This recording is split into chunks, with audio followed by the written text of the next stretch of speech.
peace of the Lord be with you. And also with you. Please join in by echoing. Gathered here in the mystery of the hour. Gathered here in the mystery of the hour. Gathered here in one strong body. Gathered here in one strong body. Gathered here in the struggle and the power. Gathered here in the struggle and the power. Spirit, draw near. Spirit, draw near. They gathered in an upper room to share a meal. And I'm going to ask everyone to light one of the candles in front of you, as you name, or as I name, one of the apostles who were there. So at the meal, names of the apostles, there were, it's mine, thank you, Simon, called Peter, and you can write yours from there.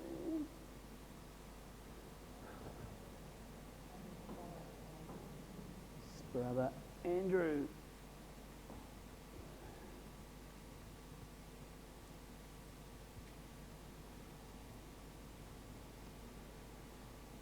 And there was James. Does it want to work?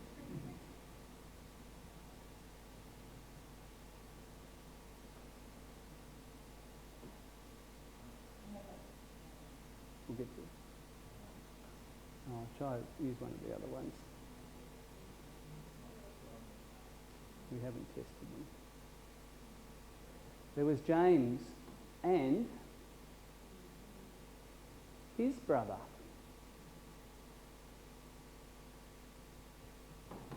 John.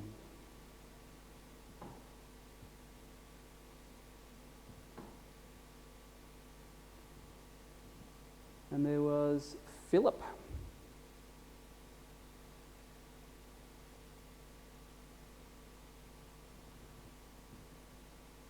In that upper room there was also Bartholomew.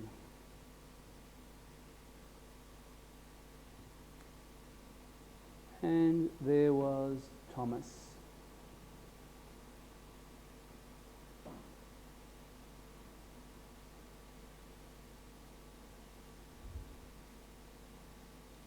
And there was Matthew, the tax collector.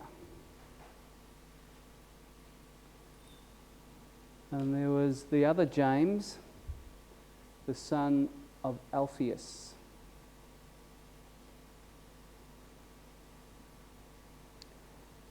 And there was Thaddeus.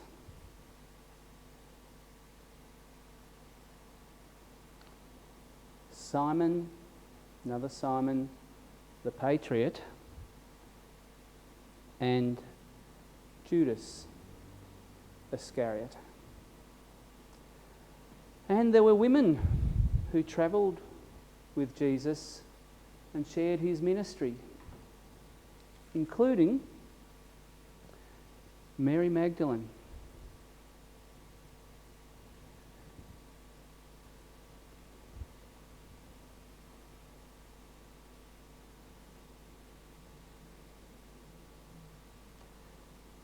And Mary, the mother of Jesus.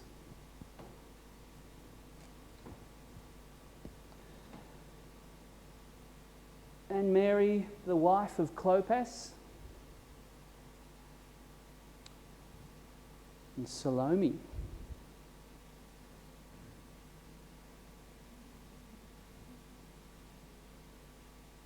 Also Joanna.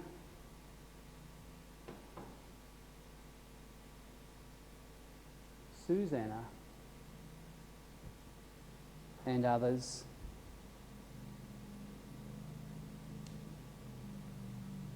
And we gather here ourselves to enter their story, which is also our story. to share the wisdom and spirit passed on from Jesus through those apostles. And the names of these people gathered here and online are Kathy and Alma. And let's keep lighting for each of us if we've got enough candles.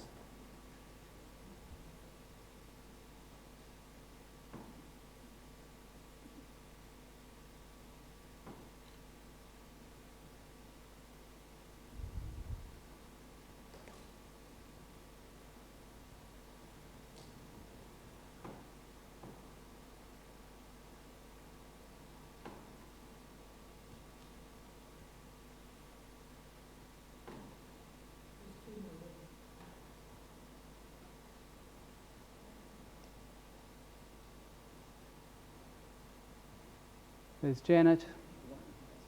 Very good, Janet.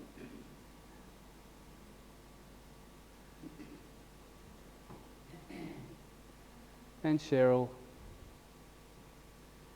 Richard.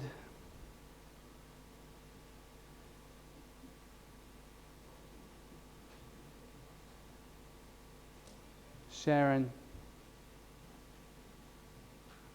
James. Lynn, Graham, Gail, Ruth, Kelsey, Anthony, Maundy, Jill, Heather, Sally, Alf, and Jeff. All gathered in the story of the upper room. Let's sing. The words are on the bottom of the first page.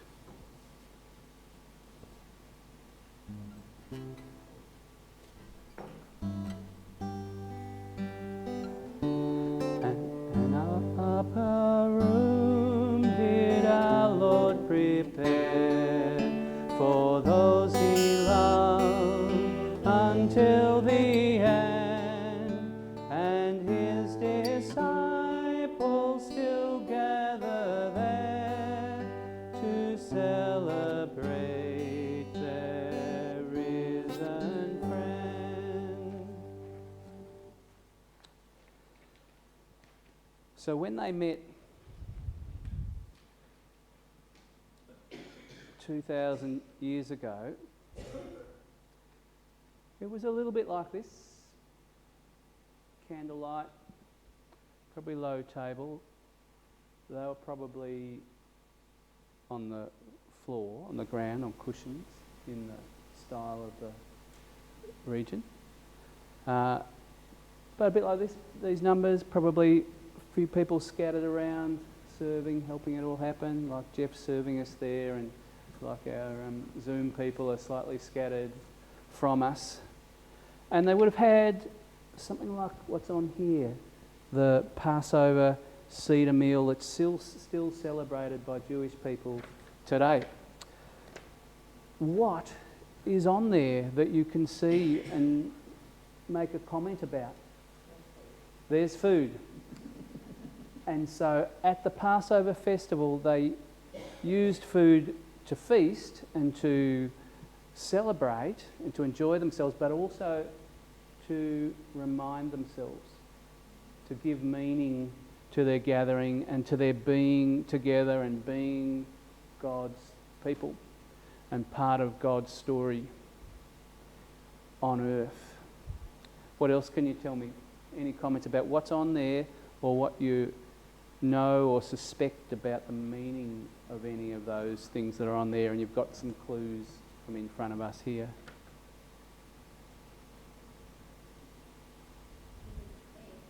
There is an egg. What do you think that might represent or mean on here? Life? Yes, life, new beginnings.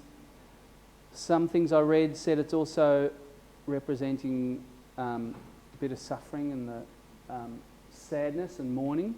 It got more of that emphasis after the temple in Jerusalem was destroyed 35 years after this meal.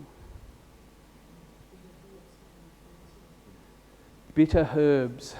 So the egg has the new life sort of symbol and the sadness, but the herbs, the celery, is meant to be a bit of bitterness.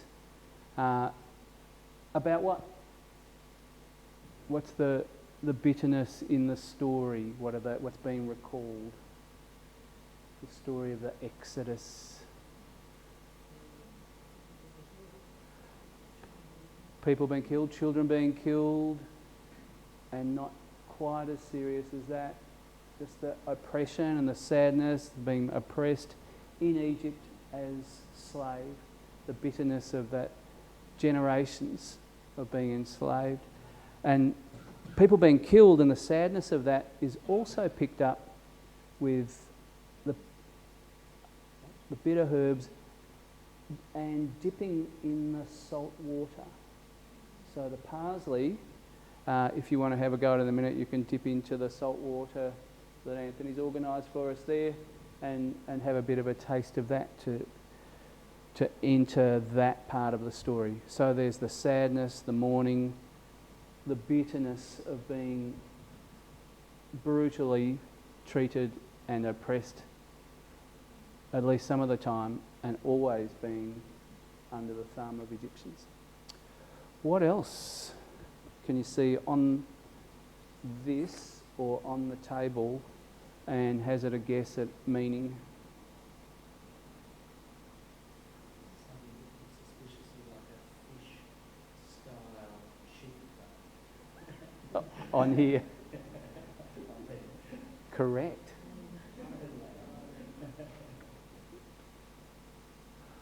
Oh, so good if you're saying something, it'd be great if you picked up the microphone so the Zoomers can hear that as well. So Richard's pointing out the bony thing.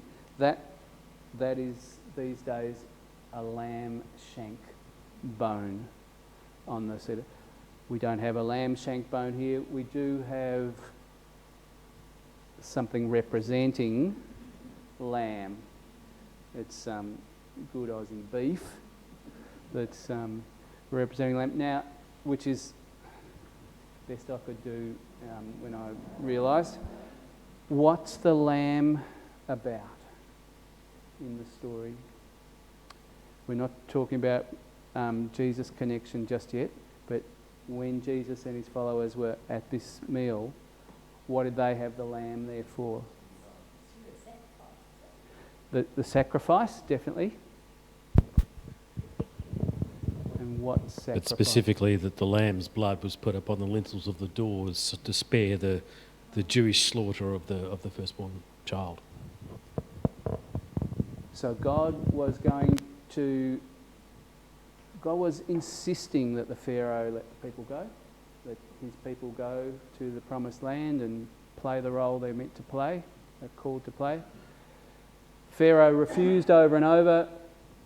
All these terrible plagues took place. And the final plague, the death of the firstborn. The Israelites were told to put the blood of a lamb over the front door, and this death of the firstborn of each family would pass over their household, and so they wouldn't be afflicted. And that was the final straw at which the Pharaoh said, "Go." And so the lamb's sacrifice was an enormously significant part of this celebration.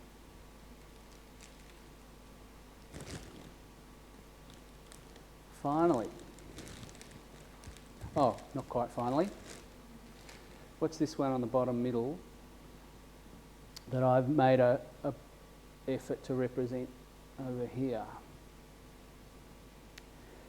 It's called harazeh, sorry, the Jewish CH, charazé, which is a fruit paste with fruit and nuts that are meant to represent mortar. The mortar that the Jewish slaves were required to use to build some of the amazing things that the Egyptians were building with their slave labour. It also had some sweetness to it though, and so the Jews remember the beginning of their time in Egypt was good and sweet. How did that start again? Who's the key figure? We did the story again this year. Joseph. The end of the Joseph story, they're in Egypt and Joseph's second in charge and everything's great. Families reunited. So for a while there is sweetness. And then finally, the bread, which is not quite like we have in our religious celebration. How is this different? Didn't I open this one? No.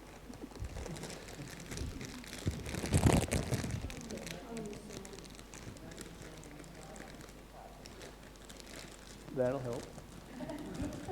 Open it at the correct end. Yes. Why is it unleavened?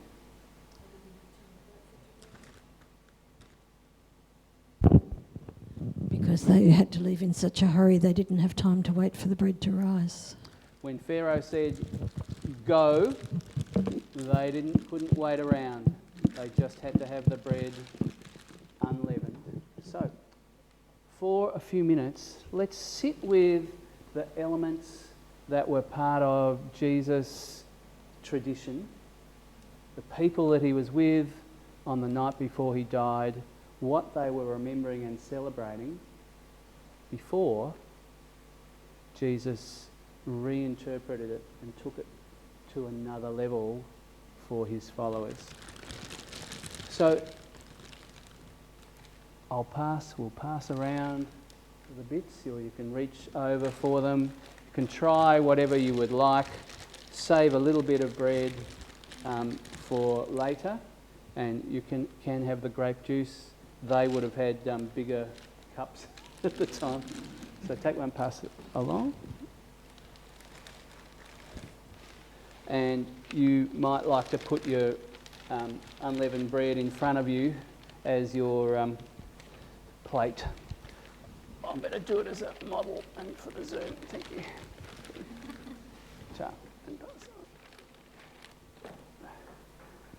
My understanding is that it would have been sort of semi-formal because they would have parts of the story being told of the Exodus story, and they'd be eating the appropriate things at the appropriate time to match the story and the meaning of what was being told, and different people in the family would tell different parts of the story. And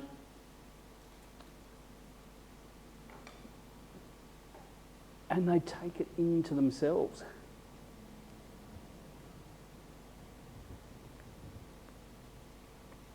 And there's something really powerful, because when you think about it, the story happened maybe 1250 BCE, or maybe 1400. So, how many years ago is that?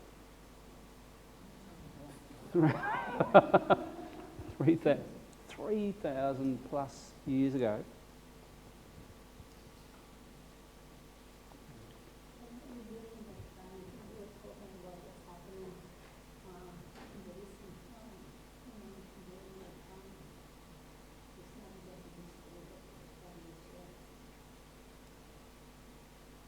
And so what would they have, Alma was just saying, they would have been talking about current events as well. And for them, what was current in terms of their sense of oppression.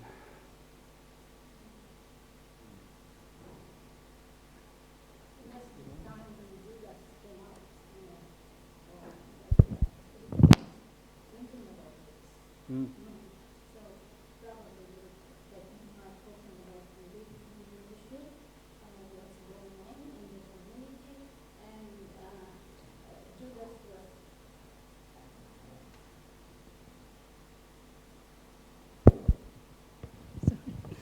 Judas was, still in his mind of the revolution, and this group will lead to topple down the Roman soldiers or whatever like that.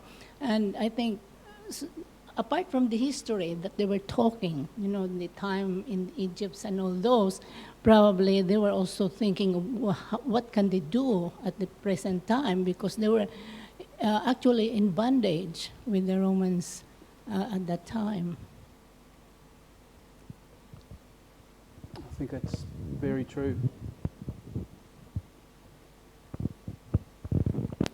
Anybody else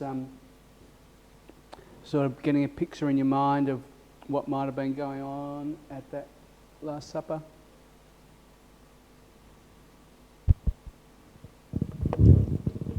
Well, not just Judas for that matter. I think a lot of the other disciples will be thinking similarly. Judas cops the blame, but a bit later, according to one story, Peter goes out and starts swiping people with a sword. Mm. So it's not just Judas in that sense. The other thing I was thinking about, Graham, when you mentioned the timing, they're actually closer to the time of Moses than we are to them. Yeah. So it's even another. If this is 3,500 years old, we still have a tradition that's actually older than that than it was at the time of the disciples. It's extraordinary, really.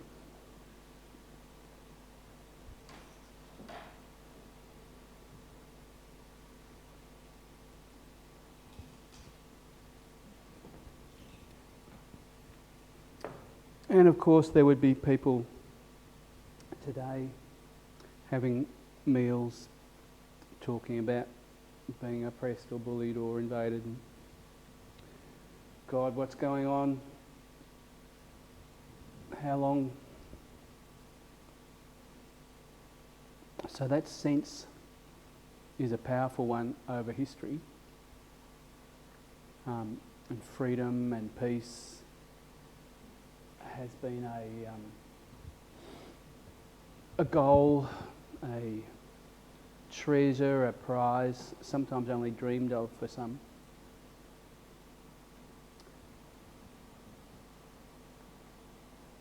But Jesus announces God's freedom and peace and love and justice is close. It is near. And that in Jesus it comes right to us. And so then, at that table, as you know, in that context, that atmosphere, where he only has hours left to live, he does some intense teaching, modelling and praying to help his followers get closer to what he's been on about, what God sent him to do and to teach and to enable. So hopefully you've still got a piece of bread. And does anybody need a top up of their grape juice? Ooh. Do we need a top up down there? Yep. Pass it down to top up. So we're not having communion, but we're going to drink together in the in the way that Jesus got his followers to.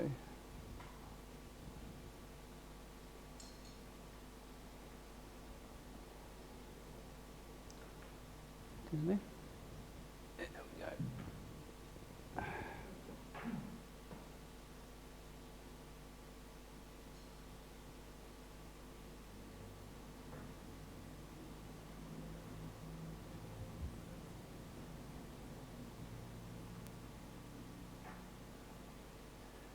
So there's probably been, like Alma said, a bit of talk about politics, a bit of talk about religion, and a bit of arguing. And then Jesus breaks into the conversation and says this remarkable stuff and reinterprets liberation as not just political liberation from slavery, but liberation from sin, from anything that would bow us down. Sin, evil, death. And he offers not just food of liberation, but food of eternal life. Life with God, in depth, starting now and never ending. And so we remember how Jesus said he broke bread. You might like to break your own little piece too. He broke bread. There was one, and the bread is a sign of the unity, but it also represents more than that. What were Jesus' words about what it represents? His body being broken and given, that sacrifice. Can you think of any other words for what it means for you when you take communion? Or how it feels, or how it speaks to you, or what you're like when you have it?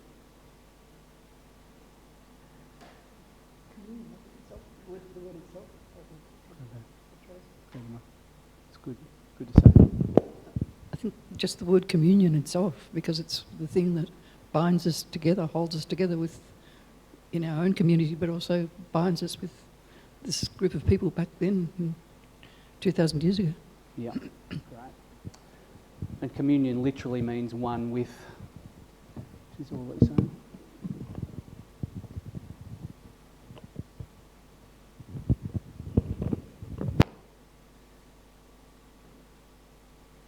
Any other thoughts? Comments? Communion? To me, there's a sanctifying element. Bread and wine, particularly then, would have been every day. But this is taking those common things and making them much more elevated.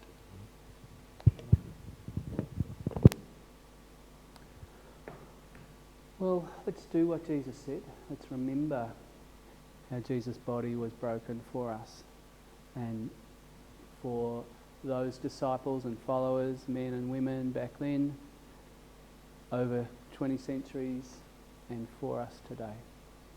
And we are one with them.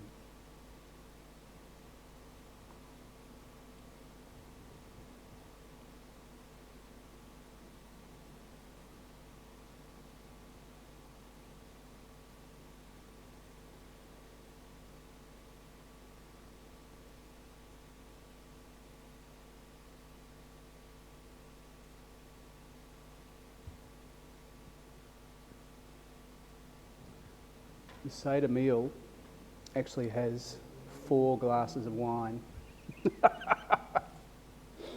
with representing different things as you go along, and I haven't got in, I can't retain those different ones and meanings. But Jesus, of course, says this is like the sacrifice I'm making, like the blood of the Lamb being poured out for liberation. My dying is for the sake of all humankind. And in God's mysterious ways, defeats the power of death. So we do as Jesus said, we remember Jesus this night as we drink from the fruit of the vine.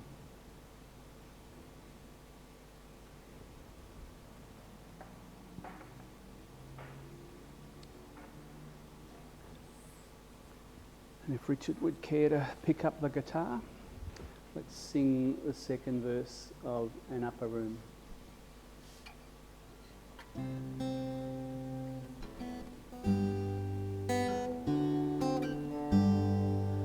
A lasting gift, Jesus gave his own to share his bread, his loving cup. Whatever burdens may bow us down, he by his cross shall lift us up. And then Jesus did and said some remarkable things, and we're going to revisit 4 of those. One where he models the way of being that God calls for. One where he teaches a new understanding. One where he offers peace. And then when he prays for the disciples then and since.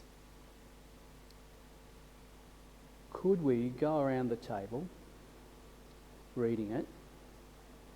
If you would like to read a full paragraph, do that. If you'd only like to read a sentence, do that. If you'd rather not read, just indicate to the person next to you to pick it up. Is that okay if we do that? And we'll take that. I'll start off and we'll pass the microphone around.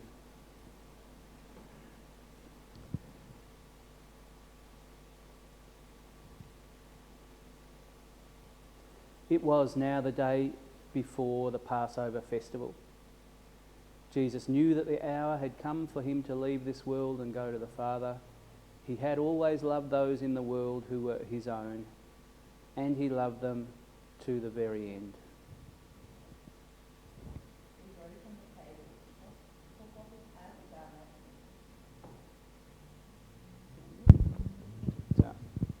He rose from the table, took off his outer garment, and tied a towel around his waist. Then he poured some water into a wash basin and began to wash his disciples' feet and dried them with the towel around his waist. After Jesus had washed their feet, he put his outer garment back on and returned to his place at the table. "Do you understand what I have just done to you?" he asked. "You call me teacher and Lord, and it is right that you do so, because that is what I am." I, your Lord and teacher, have just washed your feet. You then should wash one another's feet. I have set an example for you, so that you will do just what I have done for you.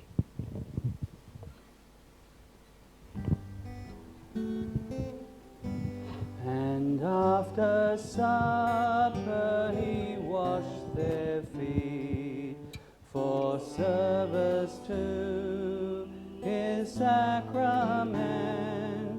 In him our joy shall be made complete, sent out to serve as he was sent. And now I give you a new commandment: love one another. As I have loved you, so you must love one another. If you have love for one another, then everyone will know that you are my disciples.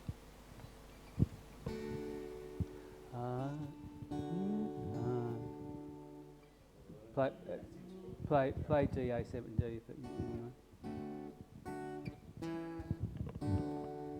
A new commandment I give unto you, that you love one another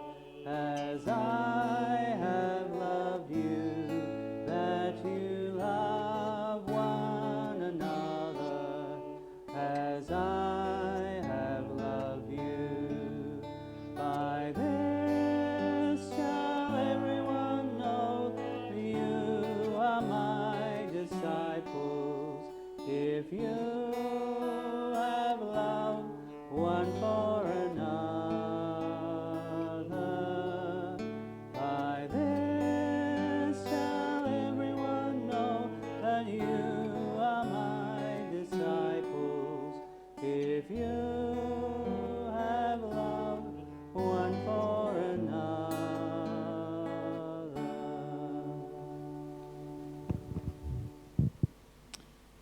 Do not be worried and upset, Jesus told them.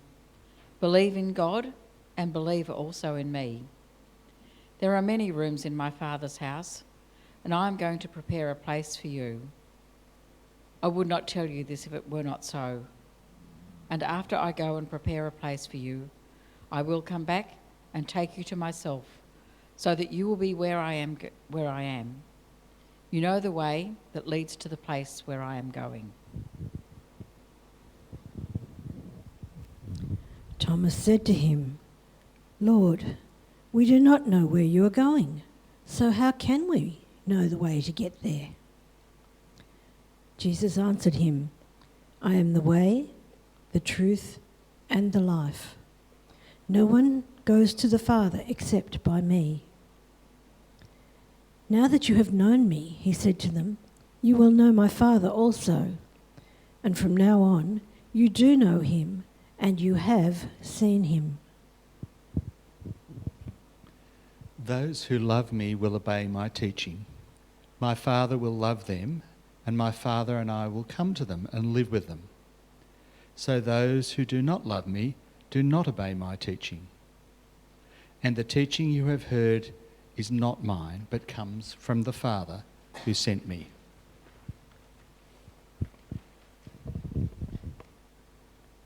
I have told you this while I am still with you. The Helper, the Holy Spirit, whom the Father will send in my name, will teach you everything and make you remember all that I have told you. Peace is what I leave with you. It is my own peace that I give you. I do not give it as the world does. Do not be worried and upset. Do not be afraid. You heard me say to you, I am leaving, but I will come back to you. If you loved me, you would be glad that I am going to the Father, for he is greater than I.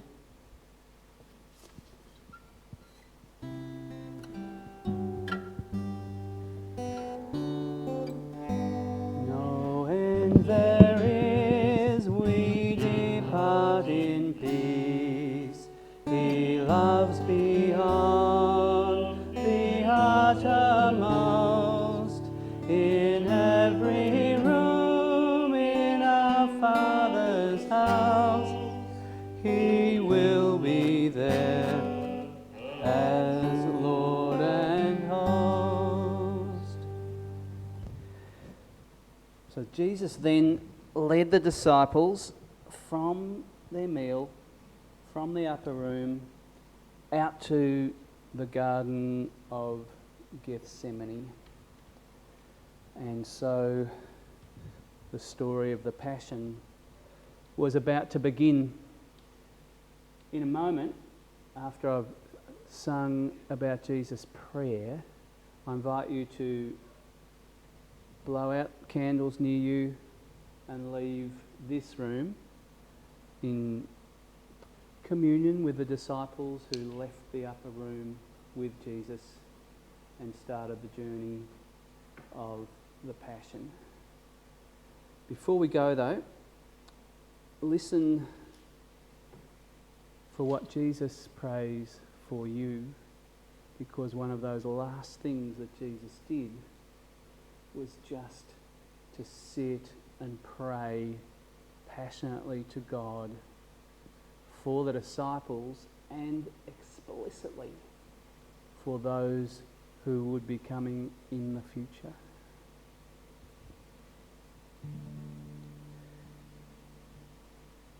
Jesus prayed for the disciples. Jesus prayed for those to come. Jesus prayed for the disciples. Jesus prayed for those to come. Jesus prayed for the disciples. Jesus prayed for those to come.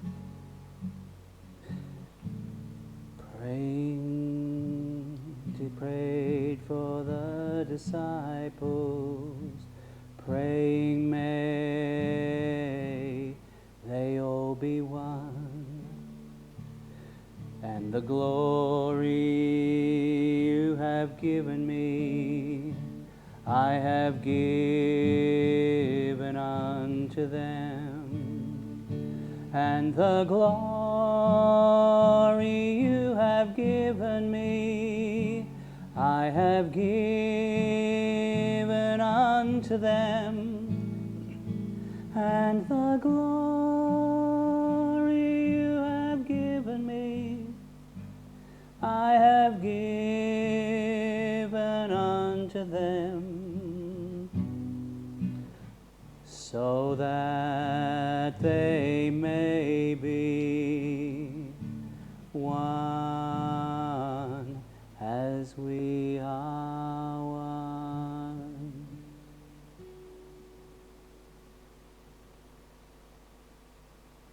Jesus was arrested by his opponents and abandoned by his followers.